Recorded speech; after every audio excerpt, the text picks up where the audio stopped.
Welcome to my YouTube channel application and education. आइए देखते हैं हिंदी साहित्य आदिकाल के कुछ महत्वपूर्ण क्वेश्चन को जो हमारे एग्जाम के लिए बहुत ही इंपॉर्टेंट हो जाते हैं। आइए क्वेश्चन नंबर फर्स्ट देखते हैं। बिसल देव रासो।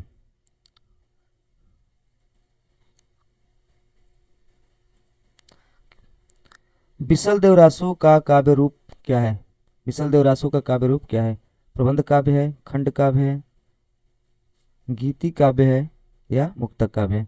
बिसल देव रासो कैसा काव्य है? तो विकल्प नंबर हमारा सही हो जाता है तीसरा।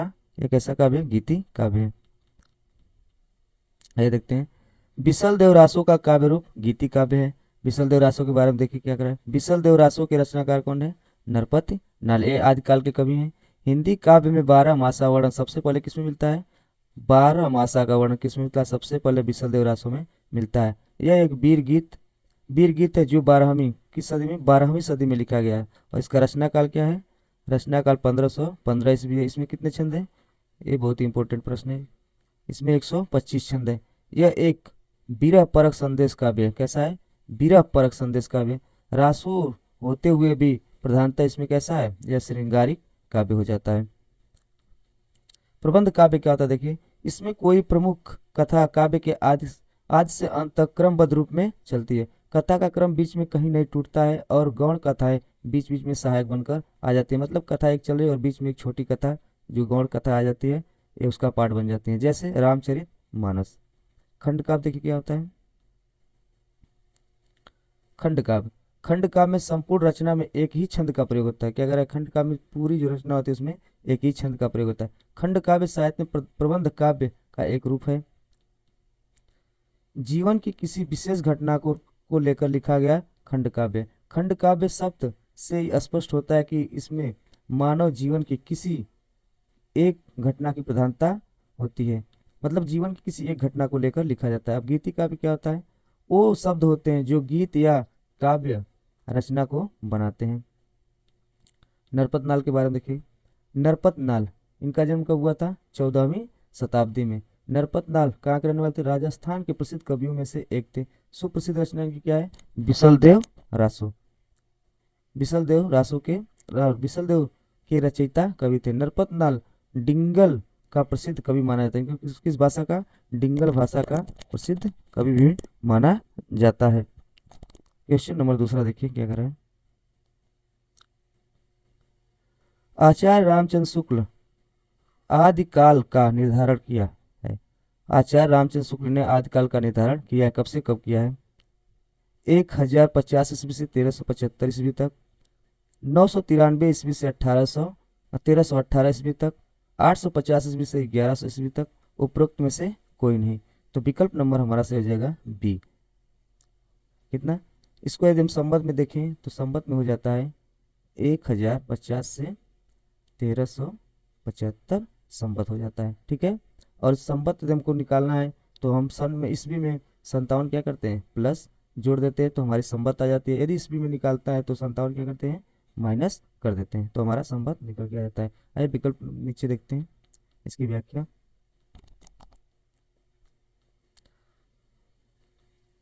आदिकाल हिंदी साहित्य के इतिहास में लगभग 8वीं शताब्दी से लेकर 14वीं शताब्दी के मध्य तक के काल को क्या कहता है? आदिकाल कहा जाता है।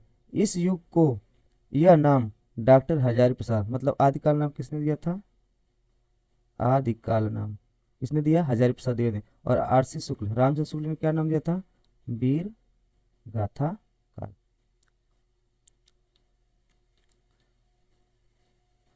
आदिकाल की समय सीमा 1050 से 1375 विक्रमी संवत तक था।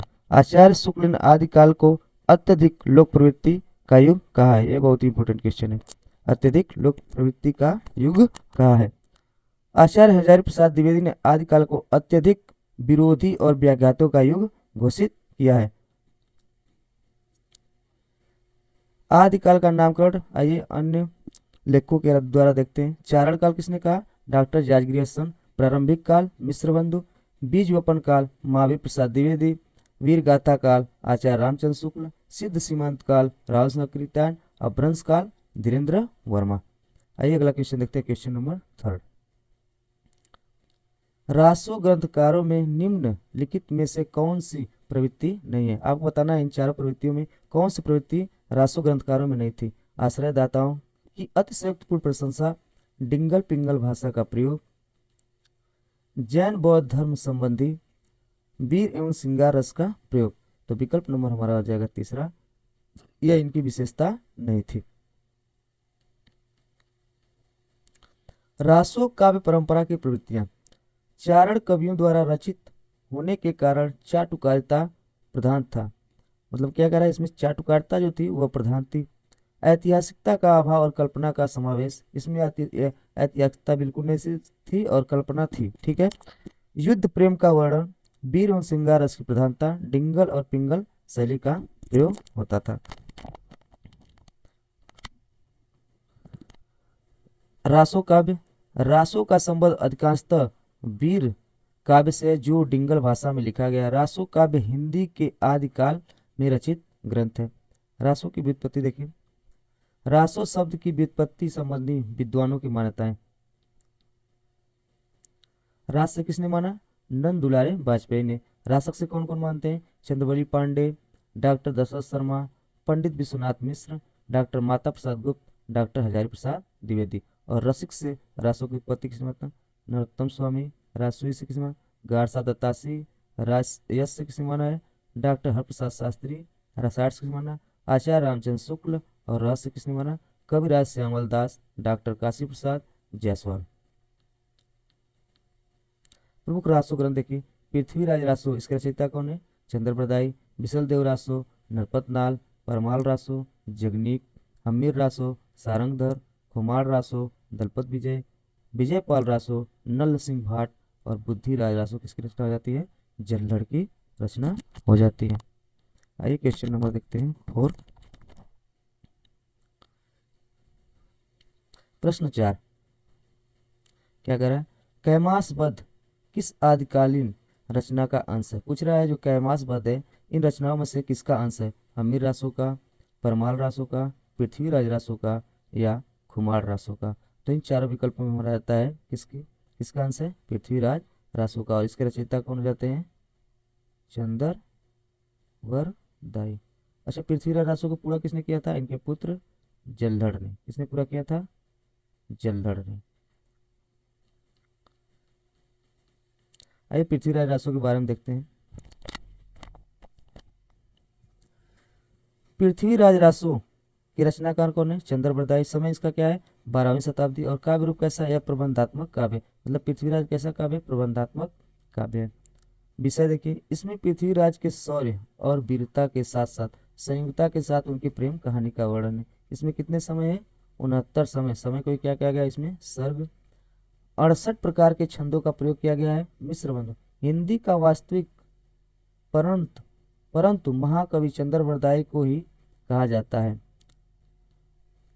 आचार्य रामचंद्र शुक्ल ये हिंदी के प्रथम महाकवि माने जाते हैं और पृथ्वीराज रासो इनका प्रथम महाकाव्य। एक किसने कहा, आचार्य रामचंद्र शुक्ल ने चंद्रवरदाई को हिंदी का प्रथम महाकवि और इनकी रचना पृथ्वीराज रासो को प्रथम महाकाव्य माना है।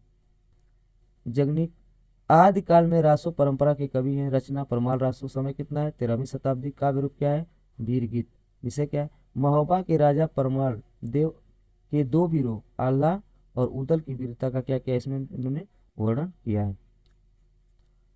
परमाल रासो आल्हा खंड के नाम से भी जाना जाता है। मतलब परमाल रासो का दूसरा नाम क्या है, आल्हा खंड। परमाल रासो का दूसरा नाम आल्हा खंड। यह गीत मुख्यतः बैसवाड़ा में गाए जाते हैं। हमीर रासो रचनाकार कौन है, सारंगधर। हमीर रासो रचनाकार सारंगधर। आचार्य शुक्ल ने 14वीं शताब्दी के ग्रंथ प्रकृत पैंगलम के कुछ छंदों के आधार पर हमीर रासो की क्या की कल्पना की है। दलपत विजय रचनाकार क्या इनका, कुमार रासो। दलपत विजय के रचनाकार कुमार रासो। रचनाकाल क्या इनका, 9वीं शताब्दी। काव्य रूप प्रबंध काव्य है। विषय क्या इनका हो जाता है, चित्तौड़ नरेश खुमार की वीरता का वर्णन मिलता है। मेवाड़ के परवर्ती शासकों महाराणा प्रताप सिंह, राज सिंह का भी इसमें वर्णन है। इसमें कितने छंद है, 5000 छंदों का यह क्या है, एक विशाल ग्रंथ है। आइए अगला क्वेश्चन देखते हैं। नेक्स्ट क्वेश्चन, पृथ्वीराज रासो में कितने प्रकार के छंदों का प्रयोग हुआ है। 50, 40, 68, 70। तो ऊपर हम लोग देख चुके हैं पृथ्वीराज रासो में कितने छंदों का वर्णन हुआ है 68, और समय इसमें कितना है 69। छंद जो है वो 68 है, और समय कितना है, समय को क्या किया गया है सर्ग, कितने हैं 69। पृथ्वीराज रासो के रचनाकार कौन है, चंद्रबरदाई। समय क्या 12वीं शताब्दी एक ऐसा काव्य है, प्रबंध काव्य है, जो हम लोग ऊपर देख चुके हैं, ये सब ऊपर पढ़ चुके हैं। अगला क्वेश्चन देखते हैं, बिसल देव रासो का प्रधान रस क्या है। आपको बताना है जो बिसल देव रासो रचना है उसका प्रधान रस क्या है। वीर रस में लिखी गई, शांत रस में लिखी गई है, श्रृंगार रस में लिखी गई है, कि करुण रस में लिखी गई है। तो यह रचना किस में लिखी गई है, श्रृंगार रस में लिखी गई है। देखिए श्रृंगार रस क्या होता है, श्रृंगार रस को ही रसराज भी कहा जाता है। श्रृंगार श्रृंगार रस का आधार स्त्री पुरुष और सहज आकर्षण है। स्त्री पुरुष में सहज रूप से विद्यमान रति नामक अस्थायी भाव, इसका अस्थायी भाव क्या है रति, श्रृंगार रस का अस्थायी भाव रति। विभाव अनुभव संचारी भाव के संयोग से आनंद लेने योग्य हो जाता है, तब इसे हम क्या कहते हैं श्रृंगार रस कहते हैं। उदाहरण देखिए, भूषण वसन विलोकत से के, प्रेम विवश मन कंप पुलक तनु नीरज निर्भय पिय के। तो इसमें कौन सा रस है श्रृंगार रस। नरपत नाल देखिए क्या इनके बारे में देखिए, हिंदी साहित्य के आदिकालीन कवि हैं, इनकी रचना क्या है बिसल देव रासो। 12वीं शताब्दी की रचना काव्य रूप कैसा है इसका, यह वीर गीति है। शांत रस देखिए, शांत रस, शांत रस के बारे में देखिए, शांत रस का विषय क्या है वैराग्य, जहाँ संसार की अनिश्चित एवं दुख की अधिकता को देखकर हृदय में विरक्ति, दुख की अधिकता को देखकर हृदय में विरक्ति उत्पन्न हो, वह कौन सा रस होता है शांत रस। चलती चाकी देख कर दिया कबीरा रोए, दुई पाटन के बीच में साबुत बचा न कोई, इसमें कौन सा रस है शांत रस हो जाता है। वीर रस देखिए, जब किसी रचना या वाक्य आदि से वीरता का अनुभव होता है तो वहाँ कौन सा रस होता है वीर रस होता है। इसका इसका स्थायी भाव क्या है उत्साह। बुंदेले हरबोलों के मुंह हमने सुनी कहानी थी, खूब लड़ी मर्दानी वो तो झांसी वाली रानी थी, इसमें कौन सा रस है वीर रस है। करुण रस देखिए, करुण रस जिस रस से आस्वादन से हृदय में शोक का आविर्भाव, इसका आविर्भाव शोक का आविर्भाव सा, उसे कौन सा रस कहते हैं करुण रस। करुण रस का स्थायी भाव देखिए शोक, संचारी भाव देखिए मोह विषाद अश्रु अपस्मार उन्माद। गुण देखिए माधुर्य गुण होता है करुण रस में, कौन सा गुण माधुर्य गुण। विरोधी रस इसका क्या है हास्य रस और श्रृंगार रस, यह करुण रस के विरोधी रस हो जाते हैं। नेक्स्ट क्वेश्चन देखिए, आचार्य हजारी प्रसाद द्विवेदी रासो शब्द की व्युत्पत्ति क्या कर रहा है, रासो शब्द की व्युत्पत्ति किस शब्द से मानते हैं, रसायन से, रासक से, रास से, रसिक से। तो आचार्य हजारी प्रसाद द्विवेदी रासो की उत्पत्ति किससे मानते हैं, रासक शब्द से मानते हैं। आचार्य हजारी प्रसाद द्विवेदी रासो शब्द की उत्पत्ति रासक शब्द से मानते हैं। रासो काव्य देखिए, रासो काव्य, रासो का संबंध अधिकांशतः वीर काव्य से, किससे है वीर काव्य से, जो किस भाषा में लिखा जाता है डिंगल भाषा में। रासो काव्य हिंदी के आदिकाल में रचित ग्रंथ है। यह किस में रचित है, यह आदिकाल की रचना हो जाती है। रासो शब्द की व्युत्पत्ति के संबंध में विद्वानों की मान्यताएं, रास शब्द से कौन मानते हैं नंद दुलारे वाजपेयी, रासक से चंद्रवली पांडे, डॉक्टर दशरथ शर्मा, पंडित विश्वनाथ मिश्र, डॉक्टर माता प्रसाद गुप्त, हजारी प्रसाद द्विवेदी। रसिक से कौन मानते हैं नरोत्तम स्वामी, राजस्वी से गारसाद तासी, राजयश से कौन मानते हैं डॉक्टर हरप्रसाद शास्त्री, रसायन से आचार्य रामचंद्र शुक्ल, रस से कौन मानते हैं कवि रस अमलदास, डॉक्टर काशी प्रसाद जायसवाल। और आचार्य रामचंद्र किससे मांगते हैं रसायन से मांगते हैं, क्या हो जाता है ये पॉइंट हमारा इंपॉर्टेंट पॉइंट है। ये तो ऊपर हम लोग देख चुके हैं। अगला क्वेश्चन देखिए, आल और उदल नाम के दो वीर सरदारों की वीरतापूर्ण लड़ाइयों और युद्धों का अत्यंत प्रभावशाली वर्णन निम्नलिखित में से किसमें है। आपको बताना इन चारों विकल्पों में से आल्हा उदल जो वीर थे उन सरदार की वीरतापूर्ण लड़ाइयों और युद्धों का अत्यंत प्रभावशाली वर्णन निम्नलिखित में से किसमें है। पृथ्वीराज रासो में है, खुमार रासो में है, विजयपाल रासो या परमाल रासो। तो विकल्प नंबर हमारा से हो जाएगा डी परमाल रासो।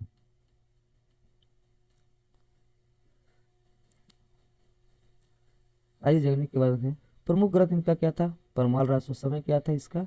13वीं शताब्दी। ग्रंथ महोबा के राजा परमाल देव के दो वीरों, किसके किसके राज में रहते थे? परमाल देव के दो वीरों आल्हा और उदल की वीरता का वर्णन है। उत्तर प्रदेश में वर्षा ऋतु, किस ऋतु में गाया जाता है? वर्षा ऋतु के समय आल्हा खंड गाया जाता है।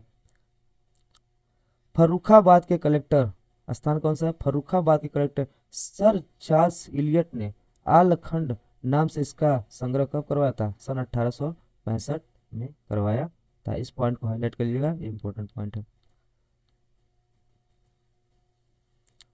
पृथ्वीराज रासो, रचनाकार कौन है? चंद्रबरदाई। रचना काल का समय 12वीं शताब्दी। काव्य रूप इसका क्या है? प्रबंध काव्य। मुख्य देखिए, मुख्य पॉइंट देखिए, यह रासो काव्य पृथ्वीराज कैसा रासो काव्य? इसमें पृथ्वीराज चौहान के शौर्य और वीरता के साथ साथ संयुक्ता के साथ प्रेम प्रसंग का भी चित्रण किया गया है। इसमें कम कितने समय है? 69 समय है, जिसे सर कहा गया है, और 68 प्रकार के छंदों का इसमें प्रयोग किया गया है।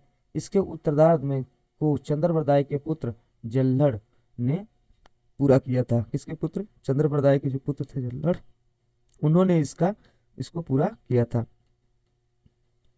दलपत विजय, इनकी रचना का नाम है खुमार रासो। रचनाकार 9वीं शताब्दी। विषय क्या है? चित्तौड़ नरेश खुमार की वीरता का वर्णन है। मेवाड़ के परवर्ती शासकों महाराणा प्रताप सिंह, राज सिंह का भी वर्णन है। इसमें कितने छंद है? 5000 छंदों का यह क्या है? एक विशाल ग्रंथ हो जाता है। अगला क्वेश्चन देखिए, नेक्स्ट क्वेश्चन। पृथ्वीराज रासो को सुख सुखी संवाद के रूप में रचित मानने वाले आलोचक कौन है? आचार्य रामचंद्र शुक्ल, हजारी प्रसाद द्विवेदी, धीरेन्द्र वर्मा, राम कुमार वर्मा। तो विकल्प नंबर हमारा सही हो जाएगा हजारी प्रसाद द्विवेदी। पृथ्वीराज रासो को सुख संवाद में मानने वाले विद्वान कौन है? हजारी प्रसाद द्विवेदी। पृथ्वीराज रासो हिंदी भाषा में लिखा एक क्या है? महाकाव्य है, जिसमें सम्राट पृथ्वीराज चौहान के जीवन और चरित्र का वर्णन किया गया है। यह कवि चंद्रबरदाई की रचना है, जो पृथ्वीराज रासो के अभिन्न मित्र तथा राजकवि थे। पृथ्वीराज रासो क्या थे? राजकवि थे। देखिए, पृथ्वीराज रासो के बारे में विद्वानों का विभिन्न मत क्या है? इसे किस विद्वान ने क्या माना है? हजारी प्रसाद द्विवेदी ने इसे सुख सुखी संवाद कहा।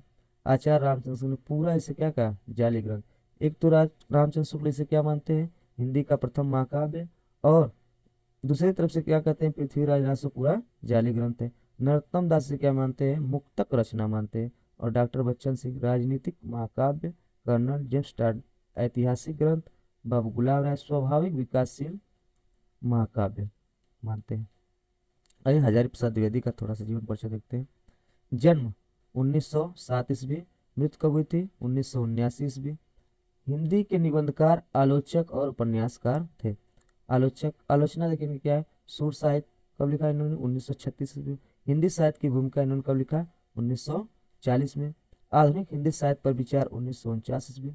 प्राचीन भारत के कलात्मक विनोद 1952 ईस्वी। मेघदूत एक पुरानी कहानी कब लिखा इन्होंने? 1957 ईस्वी में। आइए कुछ आचार्य रामचंद्र शुक्ल के बारे में जानते हैं। रामचंद्र शुक्ल जन्म कब हुआ था? 1884 ईस्वी में। मृत्यु कब हुई थी? 1941 में। जन्म कहाँ हुआ था? बस्ती जिले के अगुना नामक गांव में हुआ था।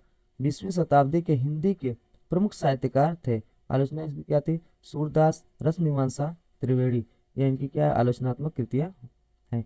धीरेन्द्र वर्मा देखिए, इनका जन्म कब हुआ था? 1897 ईस्वी। मृत्यु कब? 1973 ईस्वी। हिंदी और ब्रज भाषा के प्रसिद्ध कवि लेखक थे। प्रमुख रचना इनकी क्या है? हिंदी राष्ट्र या सुबह हिंदुस्तान, हिंदी साहित्य का इतिहास, हिंदी साहित्य कोश, सूर सागर संग्रह। राम कुमार वर्मा जन्म 1905 ईस्वी, मृत्यु कब हुई थी? 1990 ईस्वी में। हिंदी के सुप्रसिद्ध साहित्यकार, व्यंग्यकार, हास्य कवि के रूप में जाने जाते हैं। आधुनिक हिंदी साहित्य में एकांकी के रूप में भी जाने जाते हैं। आलोचना इनकी क्या थी? आलोचनात्मक कृतियां क्या थी? साहित्य समालोचना सन 1929 ईस्वी। हिंदी साहित्य का आलोचनात्मक इतिहास सन 1939 ईस्वी, कहीं कहीं 1938 ईस्वी भी मिलता है। ठीक है, अगला क्वेश्चन देखिए। आदिकाल को अत्यधिक अत्यधिक विरोधों और व्याघातों का युग कहा है? राम कुमार वर्मा, हजारी प्रसाद द्विवेदी, अज्ञे, आचार्य रामचंद्र शुक्ल। तो विकल्प नंबर हमारा सही हो जाएगा 2, आचार्य हजारी प्रसाद द्विवेदी। देखिए, जन्म इनका कब हुआ था? 1907 में। तो 1979 ईस्वी। इन्होंने आदिकाल को एक ऐसा युग माना जिसमें विरोधी तत्वों व्याघातों का बहुतायता था। वे एक प्रकांड विद्वान, कहानीकार, निबंधकार और साहित्यिक अध्ययन के गहरे जानकार थे। इनकी प्रमुख कृतियां क्या थी? अशोक के फूल, कबीर, पुरानी हिंदी, भारतीय संस्कृति, चराचर। ये सब बाकी हम लोग ऊपर देख चुके हैं। यदि प्रश्न आपको अच्छे लगते हैं तो प्लीज चैनल को लाइक एंड सब्सक्राइब कर लीजिएगा। थैंक यू, धन्यवाद।